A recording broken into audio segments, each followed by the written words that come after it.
Hi, Gabby Turner here. Welcome to this pick a card reading in which we're going to be asking what are their true romantic intentions towards you.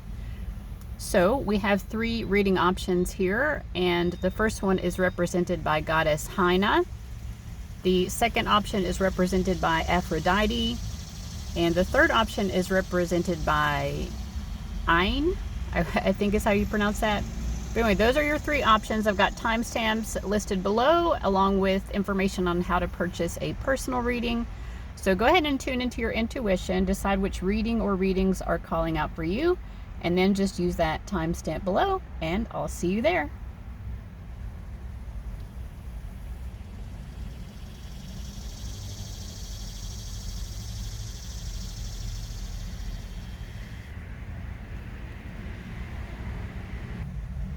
All right, group one, welcome to your reading. You chose goddess Hina.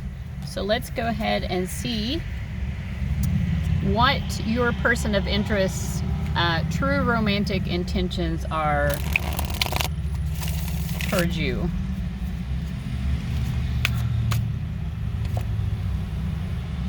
Okay, so we have the Seven of Cups coming up as just like a primary central energy.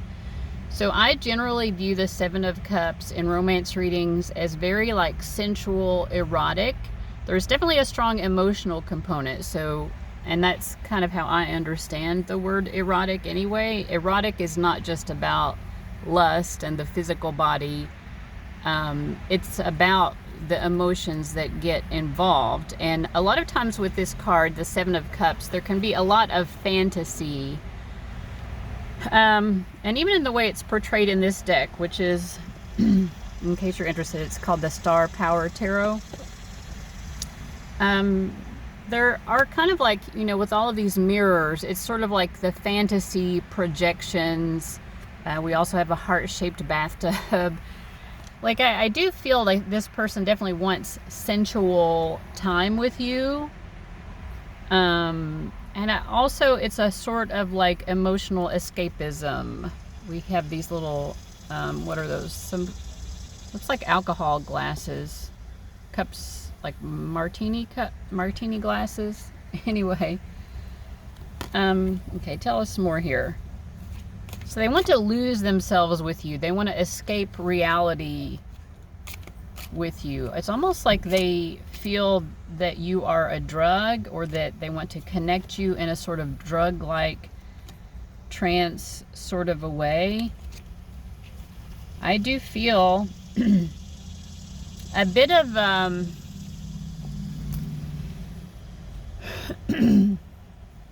okay, so we also have the Emperor, the Six of Swords, and the Nine of Pentacles. I think that this is someone who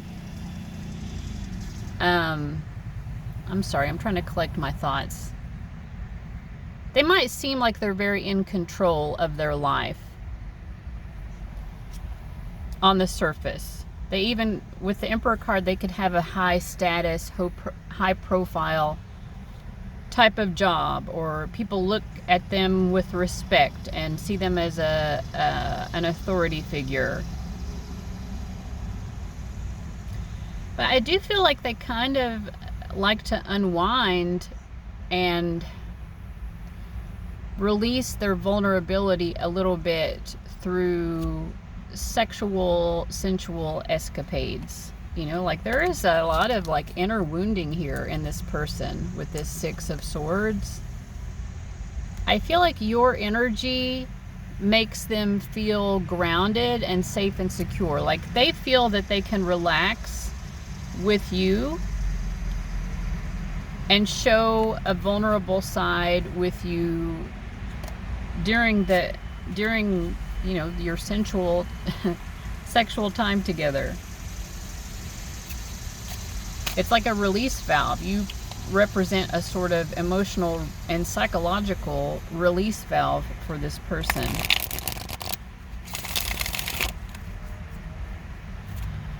Okay, tell us more here. Okay, now we have the Seven of Swords. We're getting lots of seven cards. So I would say, like, overall, I mean, I know that we're talking a lot about sex here, right? And I didn't know going into this that that's what it would be, but the number 7 also relates to the major arcana of the Chariot, which is the card that is associated with the sign of Cancer, which is the most probably really emotionally sensitive sign.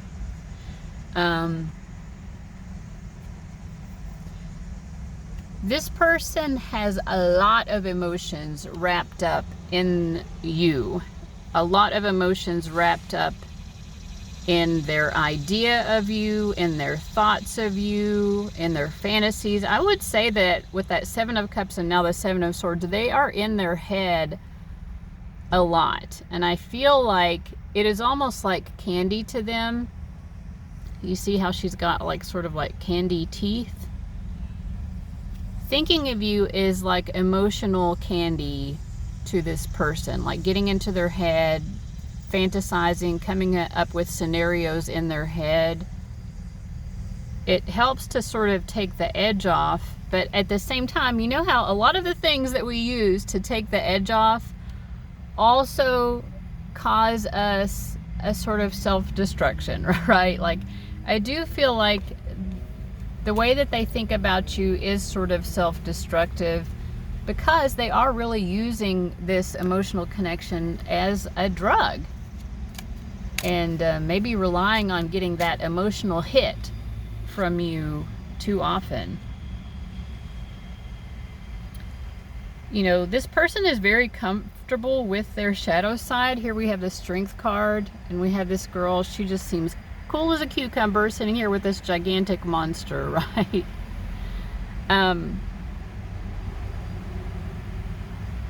They know that they're sort of overindulging in their fantasy world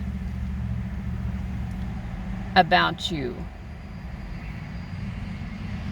but they don't care. You know, it's like going to a buffet and being like, hell yeah, I'm gonna overeat.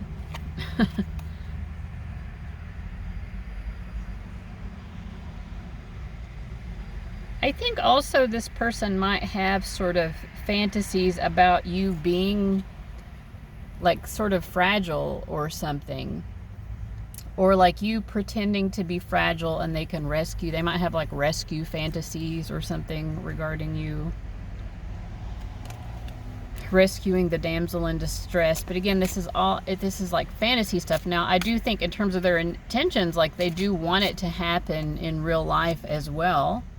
But again, like they're heavily relying on these fantasies as emotional sustenance.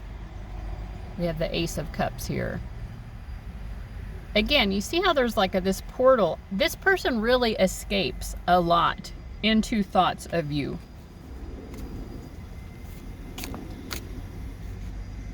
It's really like if they just were in the middle of work or class or whatever they're supposed to be doing, and they're like taking a hit of some strong escapist drug, you know what I mean, some psychoactive substance.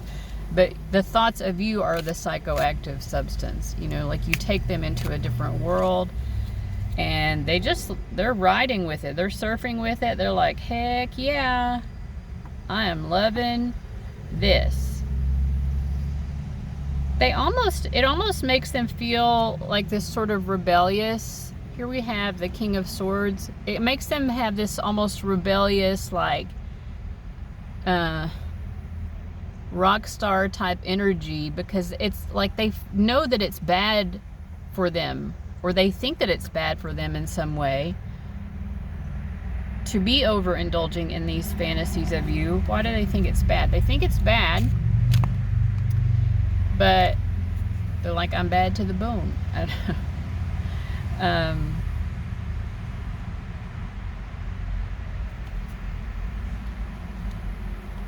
Okay, it could be some of the fantasies they have are a little bit kind of kinky, or yeah, again, earlier I was saying that they might like to fantasize about you being vulnerable, and now when I'm asking why do they think that these fantasies they have are bad, then we have someone being tied up. So there could be something like that going on, something that is like very kinky, or like kinky in a way that might not be totally socially acceptable.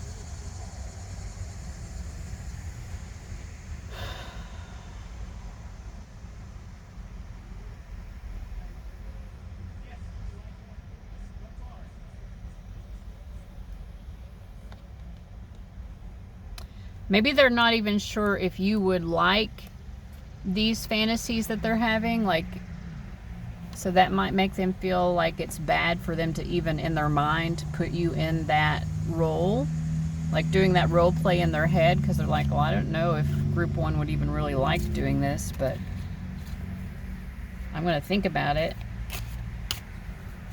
and I'm going to enjoy thinking about it.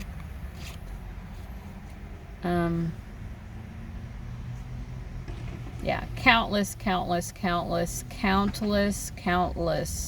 fantasies. Like, see this King of Pentacles, like with all of these little pentacles coming out from their head, like they are thinking about it.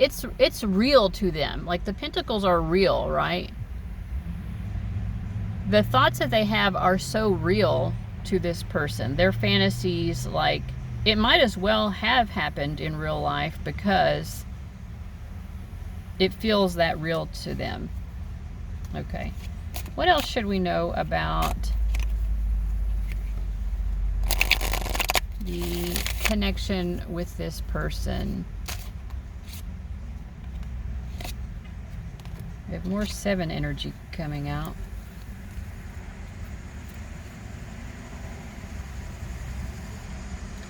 I mean, I would say, like, they definitely do want mutuality here. They're coming through as the 7 of Pentacles. They're seeing you as the 3 of Wands. And the shared energy is the Sun. Like, they want there to be mutual wish fulfillment happening here, mutual happiness.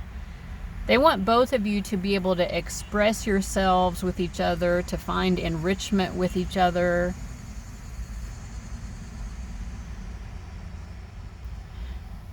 So yeah, there might be some like dominant submission or something like that going on, or rescuing the victim or something going on in their fantasies. But like, they want that if it were to happen in real life, they do want it to be mutual. They definitely do not want to hurt you or force you to do something that you don't want to do.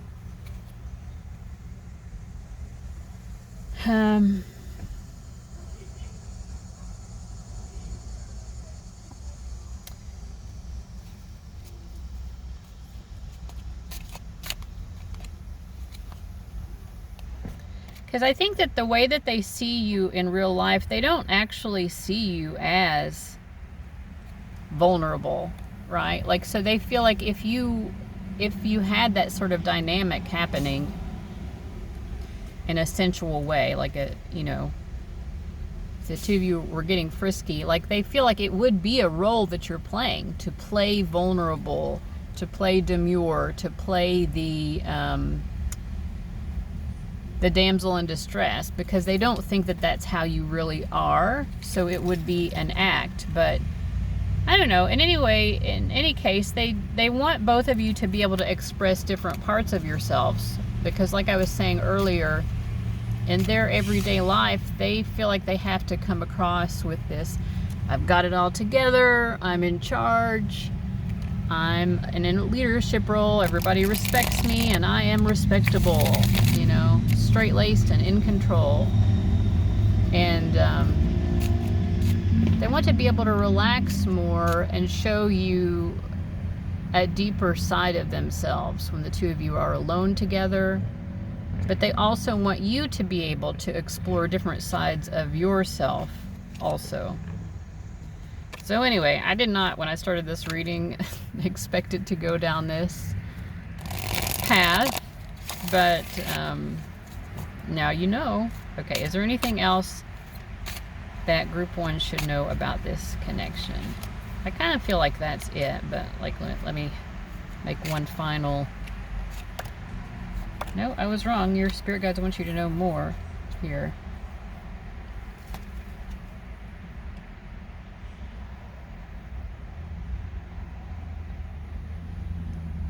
Well, I mean, this person really views you as a prize. I mean, so I would think that that's the final thing here. Of the Ace of Pentacles, Temperance, and the Wheel of Fortune. It's making me think of like one of those claw machines Like, this person would spend all their money at a claw machine to get you out of it. I know that almost sounds sort of objectifying, but they view you as a prize here. For sure.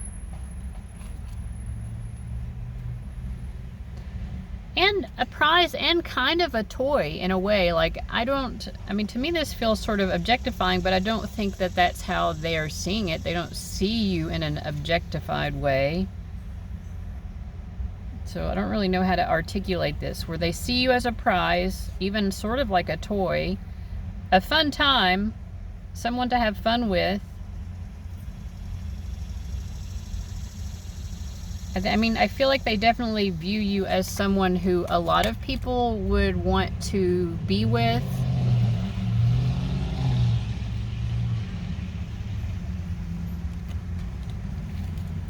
A fun time and a toy. I don't know.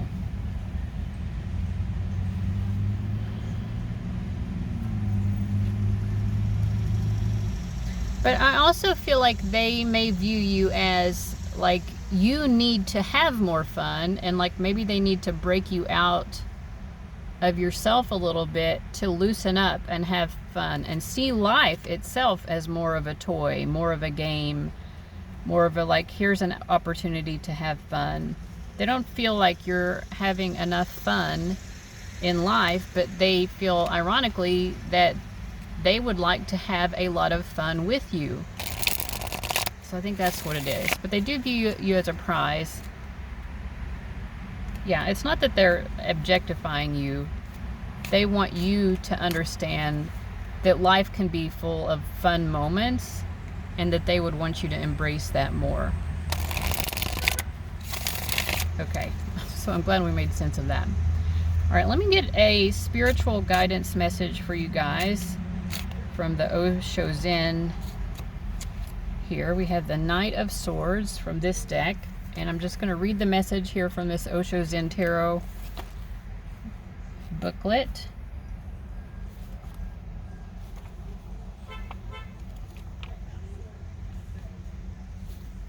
This is the Knight. It's called Clouds in this deck, the Knight of Clouds. And this is what the card looks like here in black and white in this Osho Zen deck. The figure in this card is completely covered in armor.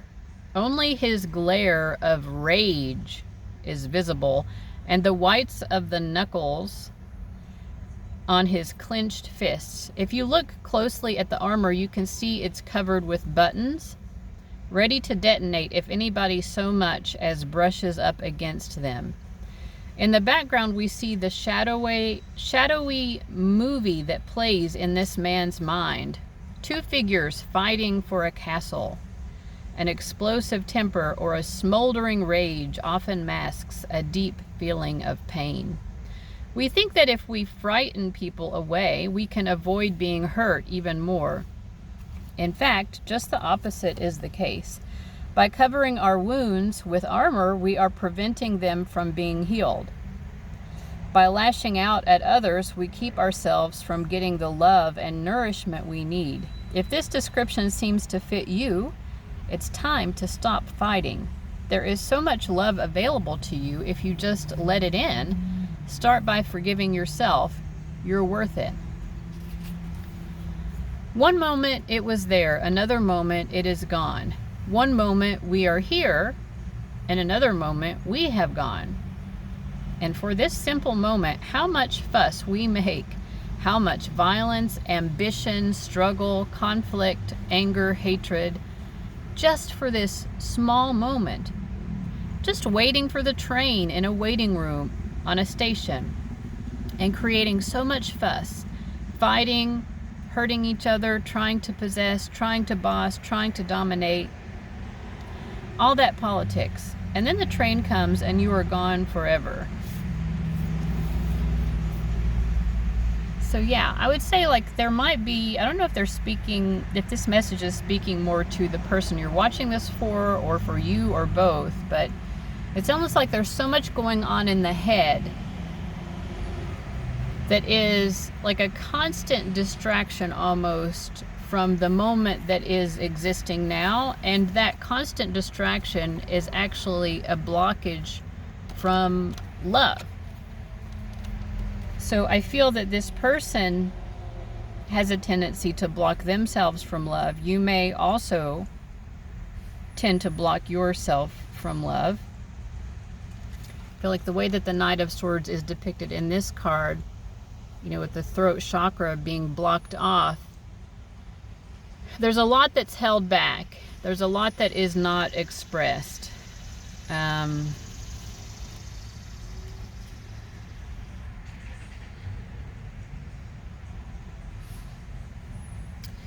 feel like, you know, that's, and then we have like a pink energy here, but it's a snake around this Empress. And the Empress, of course, is Venus energy, love.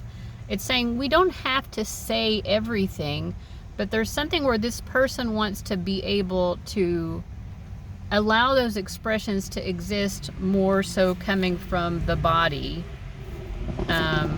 more so coming from body language, I would say, or embracing each other, those types of things, physical touch. Like that there's a lot that can be spoken in those ways so that it doesn't have to come from the throat chakra. It doesn't have to be verbally expressed. So yeah, this person wants to be able to share love and express love, and it doesn't always have to come through words, I think is the final message for you guys. But anyway, I want to thank you so much for watching. I hope that that was helpful, and I'll see you later. Bye-bye. Hello, group 2. You chose Goddess Aphrodite. Let's go ahead and see what your person of interest's true romantic intentions are towards you. So I'm going to start off with just one singular card pull, and then we'll spread out from there. Okay. Well, this is interesting. So we have the Five of Pentacles. This is from the Star Power Tarot deck, if anyone is interested. But it says, some give more. Five of Pentacles. What are their intentions? I mean, I feel like this person feels basically that love is a battlefield. Love is not fair. They have an idea of romantic love being a space where maybe people don't always necessarily get along or see eye to eye. With the some give more, I think that they've been used to codependent relationship dynamics. They've been used to feeling used. I mean, to be honest, it's like they're expecting that. So is that their intention? It's more of an expectation, I think. I mean, they're expecting to be used because they have been used before. Yeah, they're just expecting love to hurt. Three of Swords.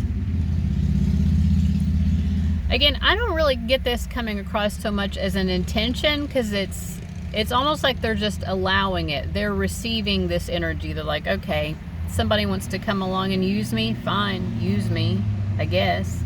That's what people always do. Three of Swords. You want to hurt me? You want to treat me unkindly? Fine. I won't fight against it. I'll just let it happen.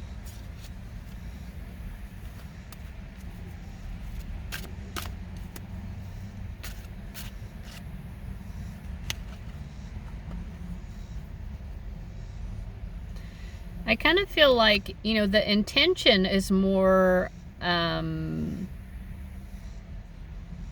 towards themselves. With this Two of Pentacles, this little wink, it's kind of like they're saying, like, you know, like, you can mistreat me, but I'll still love myself inside. Like, I'm not going to stop you from mistreating me. Maybe you'll use me. It reminds me of, there's this Bill, I think his name is Bill Withers. Something about, if you're going to use me up. So it's kind of that energy, like, that's just how love is. People use each other, and sometimes they use each other up, and you know what? I'll still love myself. I don't know, this person doesn't really believe that true, loving, supportive love really exists, or that it can't really exist for them.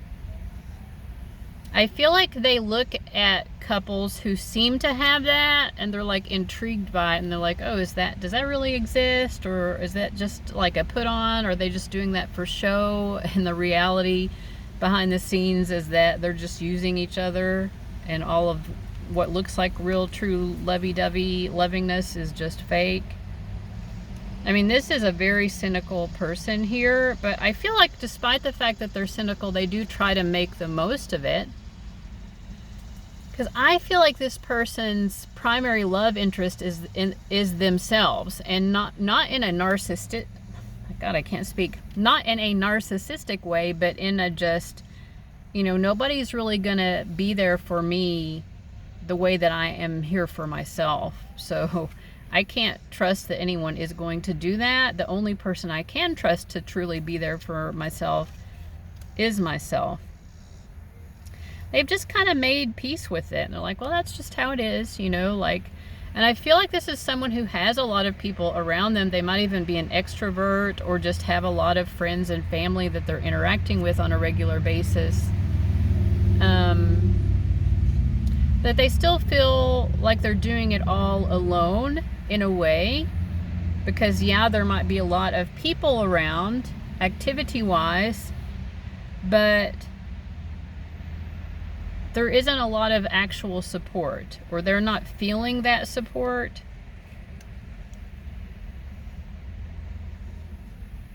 So yeah, I mean, I just feel like they turn within to find it.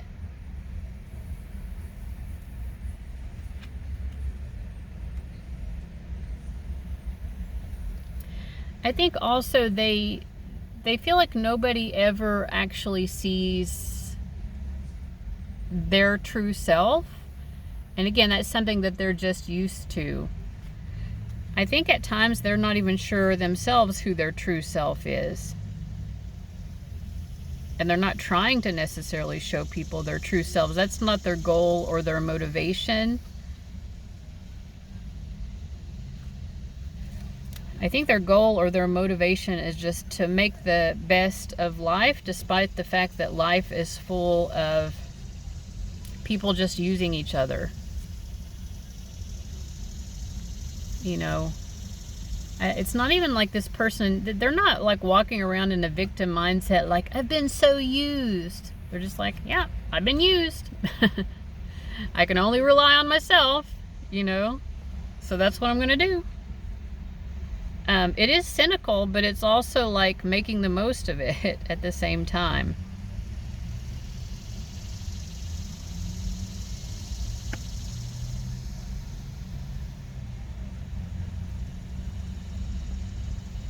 I do feel a sort of like artistic, eclectic sort of quality with this person where, again, when I say they're not trying to express who they are, it's not like their goal is, I want everyone to understand me and how I feel. It isn't that, but I do think that they are someone who is expressive, just naturally, but the goal of it, I'm trying to explain this, the goal of it is not like for other people to understand them. It's just,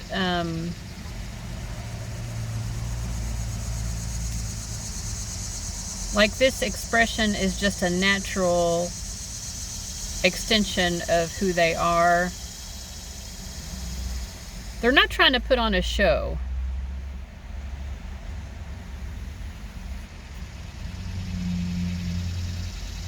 In fact, I think that this person like kind of would rather people not know who they are, because they don't want people to have access to them. But there's just something in the way this person moves where it's like they are expressing a lot, maybe in the clothes that they wear or the accessories, how they're doing their hair, stuff like that. or maybe even in some art that they're making. But like, I don't know why this is coming through as so important, but if this person makes art or something, or if they dress in a very interesting way, they're not doing it for the purpose of other people understanding who they are on the inside. It might seem that way because you're getting a glimpse of who they really are. But it's more actually that there's so much that this person is constantly trying to hide about who they are, or like, it's not hiding as in shame, it's hiding as in guarding their own personal life, or like guarding, being self-protective. Like, everybody doesn't need to know everything about me because they're not going to understand me anyway. So I don't want them to know everything about me, because if they're not going to understand it anyway, like, I would just rather it not be out there. So it might come across, they might come across as someone who's like, well, they're showing all their colors, but they're not. There's actually so much that is hidden.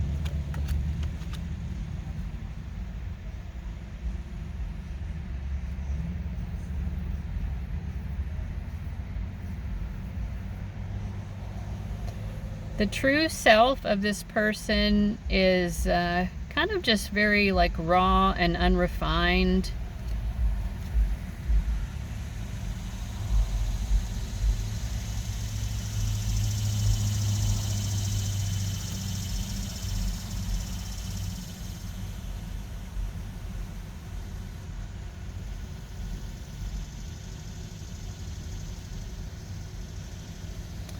Raw and unrefined. And again, all of these 2 cards that keep coming up, to me it's more like how they connect with themselves rather than how they connect to another person.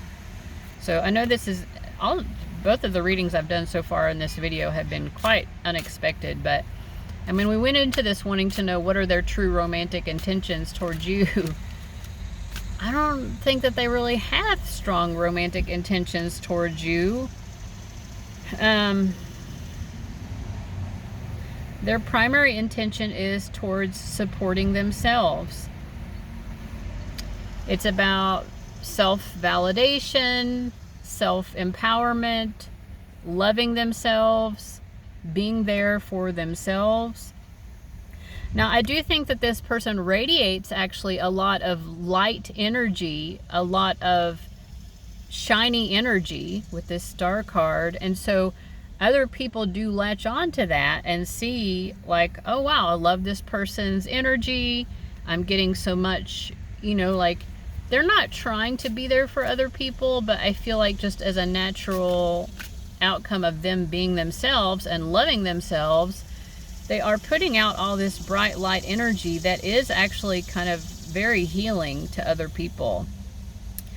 It almost comes across to me as this person is laying hands on or doing Reiki healing to other people without even realizing that that's what they're doing.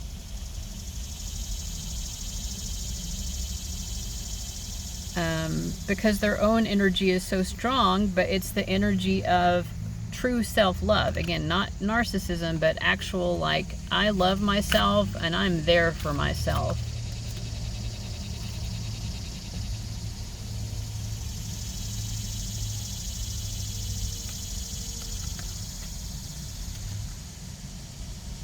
Yeah, this person is an energy raiser. They raise energy. They raise the vibration.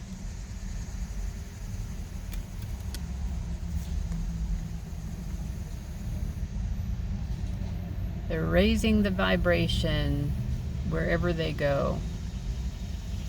And you know, I have painted them as cynical, and I think that they are, but I don't think that they're always so stuck or attached to that cynicism in a negative or a sad way. It's more of a sort of acceptance of, you know, we live in a world where people hurt each other and people use each other, and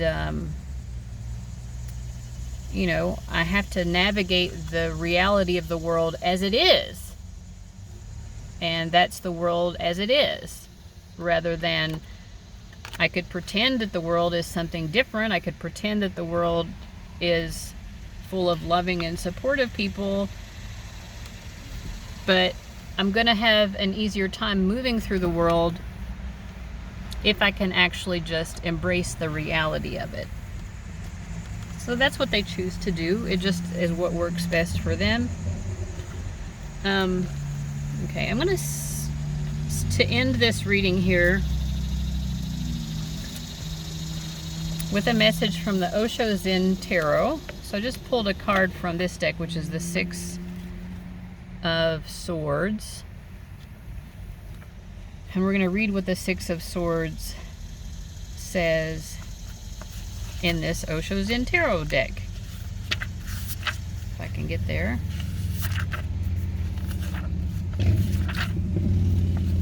Okay, so here it's called clouds instead of swords. So the Six of Clouds. And this is what the image looks like in this deck, because the image is going to be referenced in their little message here. So when we carry a load of shoulds and shouldn'ts imposed on us by others, we become like this ragged, struggling figure trying to make his way uphill. Go faster, try harder, reach the top, shouts the foolish tyrant he carries on his shoulder, while the tyrant himself is crowned with an imperious rooster. If life these days feels like just a struggle from the cradle to the grave, it could be time to shrug your shoulders and see what it feels like to walk without these characters on your back. You have your own mountains to conquer, your own dreams to fulfill, but you will never have the energy to pursue them until you release yourself from all the expectations you've gathered from others but now think are your own. Wow. Chances are they exist only in your own mind, but that doesn't mean they can't weigh you down. It's time to lighten up and send them on their way. So yeah, I mean, the person you're watching this for, they have this figured out. You know, like they are acting out this Zen advice, this Zen guidance in their life. They're like, I can't carry other people. But what's ironic is that because they focus on themselves, because they're fulfilling their own dreams and supporting their own selves, they're radiating all of this healing energy. A man's true life is the way in which he puts off the lie imposed by others on him. A man's true life is the way in which he puts off the lie imposed by others on him. Right, so not allowing other people to tell you who you are, knowing it for yourself and not needing to explain it to anyone else. Stripped, naked, natural, he is what he is. This is a matter of being and not of becoming. The lie cannot become the truth. The personality cannot become your soul. There is no way to make the non-essential the essential. The non-essential remains non-essential, and the essential remains essential. They are not convertible. And striving towards truth is nothing but creating more confusion. The truth has not to be achieved. It cannot be achieved. It is already the case. Only the lie has to be dropped. All aims and ends and ideals and goals and ideologies, religions and systems of improvement and betterment are lies. Beware of them. Recognize the fact that as you are a lie. Manipulated, cultivated by others. Striving after truth is a distraction and a postponement. It is the lie's way to hide. See the lie. Look deep into the lie of your personality, because to see the lie is to cease to lie. No longer to lie is to seek no more for any truth. There is no need. The moment the lie disappears, truth is there in all its beauty and radiance. in the seeing of the lie, it disappears, and what is left is the truth. Yeah, this is a little bit, this passage was a little bit like wonky to try to understand, but like, I mean, I feel like the person you're watching this for, again, they really understand this. They're not trying to tell other people who they are, because they understand that that would be a lie anyway. They're like, I don't even know distinctly who I am myself anyway. I'm just going to exist. You know, parts of myself might sparkle out there and be seen, but ultimately nobody is ever really going to know the true me. And if I tried to force people to understand the true me, it would be the force of a lie, because I would never be able to explain it to them. So yeah, I mean, this person has really, I mean, I don't know, maybe your spirit guides wanted you to get this understanding of who this person is here. It could be that you are inspired by this, like learning how they have learned how to move in the world themselves.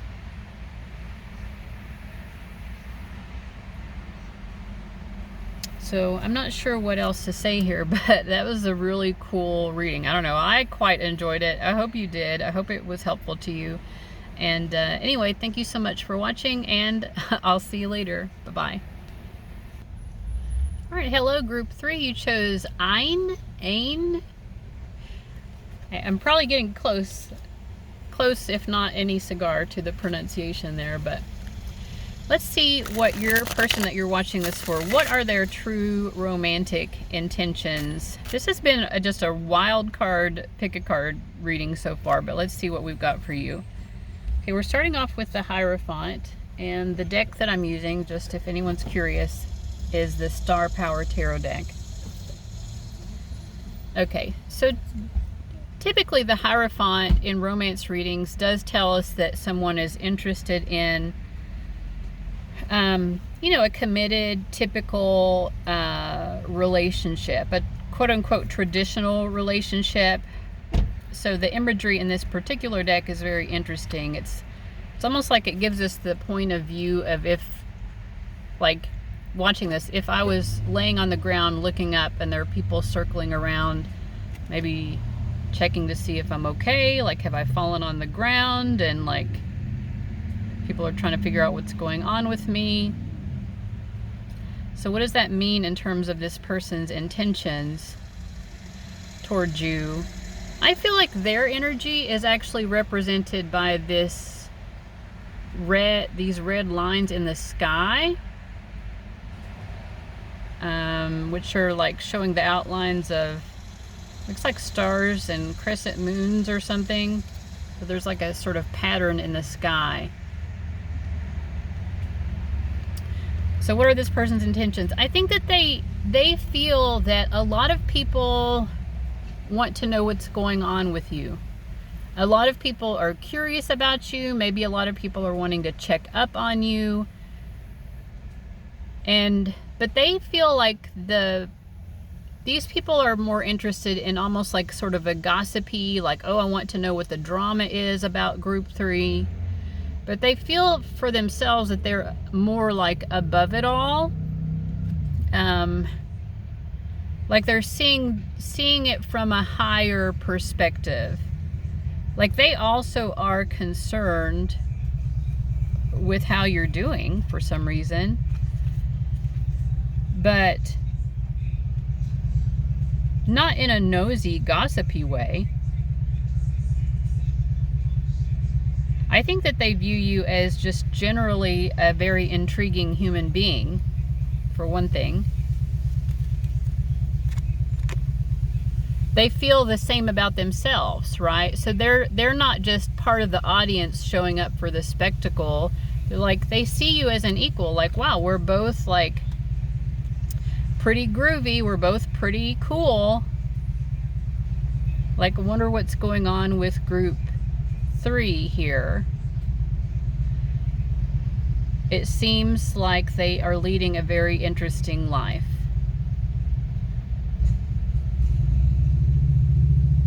I feel like the more that they learn about you, the more interesting you become to them. But it makes them happy. You know, it's not like, again, people are lining up like there's some sort of gossip or something dramatic about your life. And maybe they've got their opinions, or they just find it entertaining what's going on with your life. For this person, it's not entertaining so much as it is just like, wow, that's really wild and super cool what group 3 is doing with their life. And they see themselves as your equal. Okay, so like I said, usually in romance readings, the Hierophant means a traditional relationship. So is that what it also means here? We have the Ace of Swords upright, which to me is a strong yes. So they do want like a traditional committed relationship with you. I feel like with this 3 of Pentacles, they see that maybe growing organically and naturally, not like we're jumping into it, not like a whirlwind romance, but like a slow and steady, practical approach to love and growth. We're not rushing things. With this 8 of Cups, I feel like this person, either them or you, might be just easing into that place where maybe you're ready to be in a relationship like that. So there's no rush, just like let's take our time. But I mean, this person can definitely see a future with you, and that is what they want with this 3 of Wands. And so they know that that does require taking the steps and, you know, putting themselves out there. But they also feel like not rushing it is definitely a better approach. Yeah, this person definitely has designs on you. Wow, we have the Emperor and the 10 of Pentacles. Like they really see themselves going the distance with you. Like long-term relationship. And they feel, as the Emperor, that they would be the one to take the lead on making that a reality. And I've kind of already described what their approach would be in terms of them taking the lead. Like, we're going to take it one step at a time, right?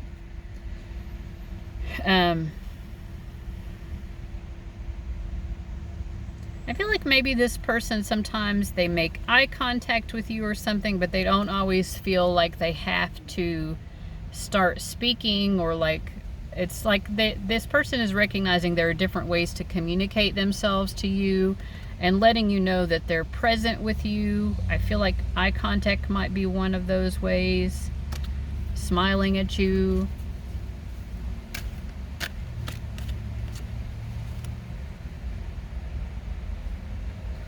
I feel like this person really cherishes you, and they look forward to being able to cherish you, and like, and it gives me with this 10 of Cups, like maybe sitting on the couch, cuddling, like allowing you to lean against them type of energy. Like they really like the idea of being there for you, being an emotional support for you, helping you to like experience your best life.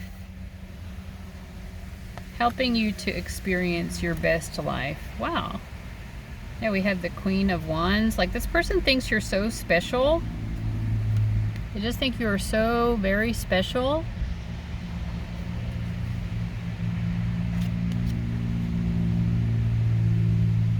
And that you just like deserve the best. Page of Pentacles.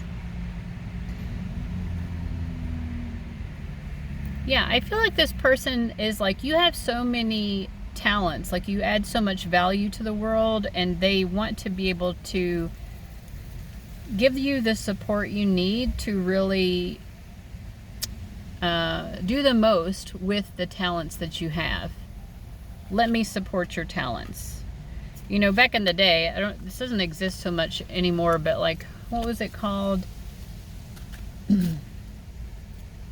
Like a wealthy person might be a, what's it called? I guess patron. I guess we do have it now with Patreon. It's more like crowdsourced now than coming necessarily from a wealthy patron, but there's another word that starts with a C and I can't think of it, but like being able to encourage and support someone in their talents, like seeing the potential in someone and seeing that, like, if you just had the time and the space and the resources to flex these talents, like, whoa, you would be like, you know, like on top of your game, right? So that's what they see in you. But, you know, they want to be able to support you within the context of a traditional relationship. Trying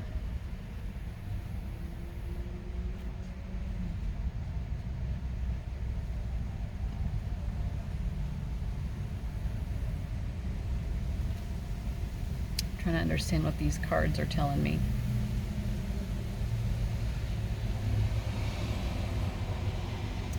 They might also see you as someone who, I don't know, there's something here about like navigating some world together. So let's say you had a talent, maybe it was the music industry. Let's just use that as an example. Like if you had talent, some sort of musical talent, they see you having the like stage presence and everything with this Knight of Wands. Like, oh yeah, you got the stage presence, you've got the persona, you've got the musical talent. But I think they also feel like maybe you would need a little bit help navigating certain aspects of that industry. Like they're just really thinking about all of the support that you would need to really grow and develop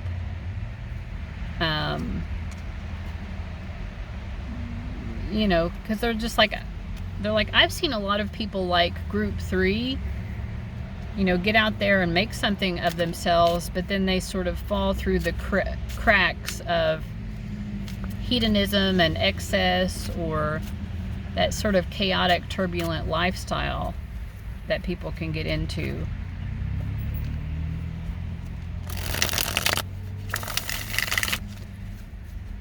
So they want to support you and be like a cornerstone, I think, for you. Yeah, they're like, hey, let's go places, but let's wear our seatbelts. We're going to go places, group 3, but we're going to wear our seatbelts. But we'll be fun and we'll be interesting. We're going to be the bad bitch brigade. That's what it says on her bag here. But we're going to do it safely.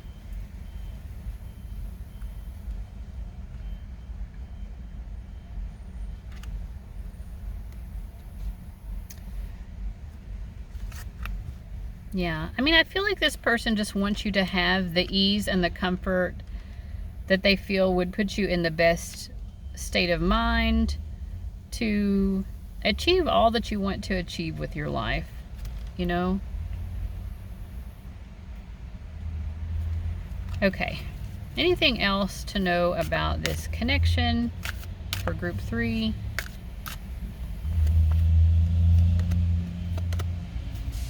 So I'm getting a no, but I am going to do a final little message from this Osho Zen tarot deck.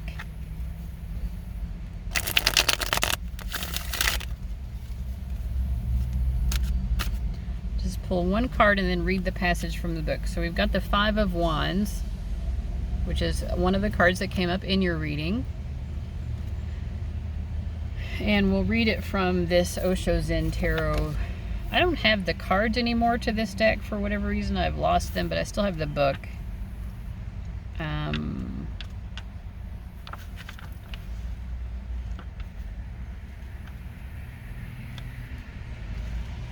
Let me find the wands. Okay, here we are. Okay, so we have the 5 of Wands, and this is what it looks like in this deck, like a trapeze act.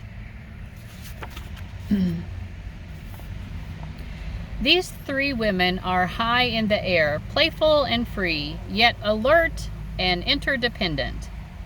In a trapeze act, nobody can afford to be a little bit absent, even for a split second.